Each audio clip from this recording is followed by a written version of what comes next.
Hello everyone, আজকে আমি আপনাদের সঙ্গে শেয়ার করব ব্রকলি রেসিপি। খুব সহজ এবং সিম্পলভাবে, আর এই রেসিপিটা খেতে খুবই ভালো হয়েছিল। তো আমি একটা ব্রকলি নিয়েছি এখানে। তো ব্রকলিটাকে আমি প্রথমে এভাবে কাট করে নেব।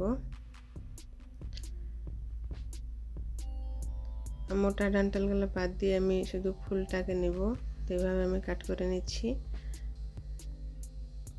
এবং সবগুলো যখন কাট করা হয়ে যাবে তখন আমি এটাকে ধুয়ে নেব, একবার ওয়াশ করে নেব।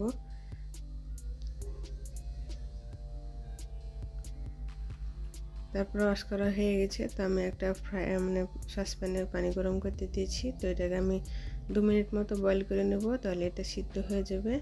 তো আমি এখানে পানিতে দিয়ে দিলাম, গরম পানিতে। তো 2 মিনিট আমি বয়েল করে নেব, এবং 2 মিনিট পরে আমি এটাকে আবার ছেঁকে নেব। তো আমি একটু নেড়ে দিচ্ছি। সিদ্ধ হয়ে গেছে। তো আমি এটাকে ছেঁকে নিয়েছি। তো আমি ছেঁকে নেওয়ার পরে একটা চপিং বোর্ডে এটাকে চপ করে নেব। একদম এইভাবে মিহি করে কেটে নিতে হবে।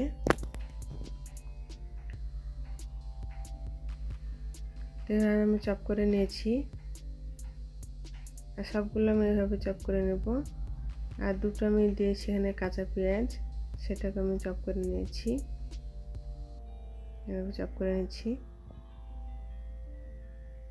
আর দুটো দিয়েছি কাঁচা লঙ্কা ঝালের জন্য।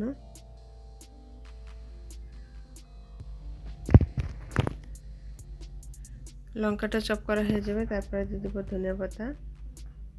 এখানে সামান্য পরিমাণ দিয়েছি। তারপর সবগুলো কাটা হয়ে গেছে। তো আমি এখানে একটা বাটি নিয়েছি।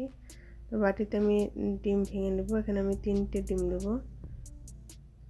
তো 3টে ডিমের কুসুমগুলো আমি উঠিয়ে নেব একটা চামচ দিয়ে। তো ডিমের কুসুমটা একটু ভেঙে গিয়েছে, কোনো প্রবলেম নাই।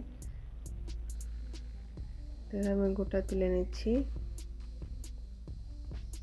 তারপরে এখানে দিয়ে দেবো আমি 1/2 চামচ লবণ, আর দিয়ে দেবো 1/2 চামচ আমি এখানে ব্ল্যাক পেপার, গোলমরিচ গুঁড়ো। তারপরে 1/2 চামচ দিলাম চিলি ফ্লেক্স, সামান্য পরিমাণ হলুদ গুঁড়ো, সামান্য পরিমাণ শুকনো লঙ্কা গুঁড়ো। তারপরে এটাকে মিক্স করে নিচ্ছি।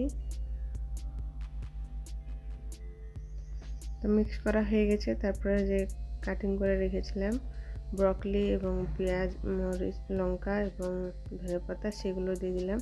তারপরে মিক্স করে নেব। আপনারা চাইলে এখানে 1 চামচ মতো কর্নফ্লাওয়ার ব্যবহার করতে পারেন, কিন্তু আমি এখানে কিছুই ব্যবহার করছি না।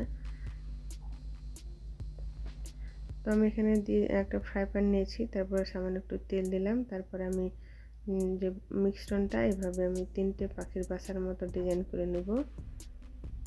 আপনারা চাইলে এটা প্লেনভাবে একটা বানাতে পারেন। তো আমি কুসুমগুলো দিয়ে দেবো এভাবে। এটা কিছু না, জাস্ট দেখতে ভালো লাগবে তাই, কিন্তু যেভাবে বানাবেন খেতে ভালো লাগবে এটা। সামান্য একটু লবণ আমি ছিটিয়ে দিলাম উপর থেকে। ভাঙা ডিমটা ভেঙে গেছে, যেন ওটা হয়ে গেছে, ছড়িয়ে গেল। তো সামান্য একটু যখন এটা মিডিয়াম টু লো ফ্লেমে এটাকে ভেজে নেবেন, আর সামান্য যখন নিচের দিকটা ভাজা হয়ে যাবে তখন উল্টে দেবেন। তো আমি আগে থেকে একটু উল্টাতে গিয়ে একটু ভেঙে গেছে বেশি, কিন্তু কোনো প্রবলেম নেই, এটা খেতে খুবই ভালো হয়েছিল। ভিডিওটা যদি ভালো লাগে লাইক করবেন, কমেন্ট করবেন, চ্যানেলে যদি নতুন হয়ে থাকে সাবস্ক্রাইব করবেন ভালো ভালো ভিডিও পেতে। এবং পরবর্তী ভিডিওতে আবার আপনাদের সঙ্গে কথা হবে। ভিডিওটা শেষ পর্যন্ত দেখার জন্য আপনাদের অসংখ্য ধন্যবাদ। ভালো থাকবেন, সুস্থ থাকবেন, আর এইভাবে একবার বানিয়ে খাবেন, দেখবেন অনেক ভালো লাগবে ব্রকলি রেসিপি। তো বাই বাই।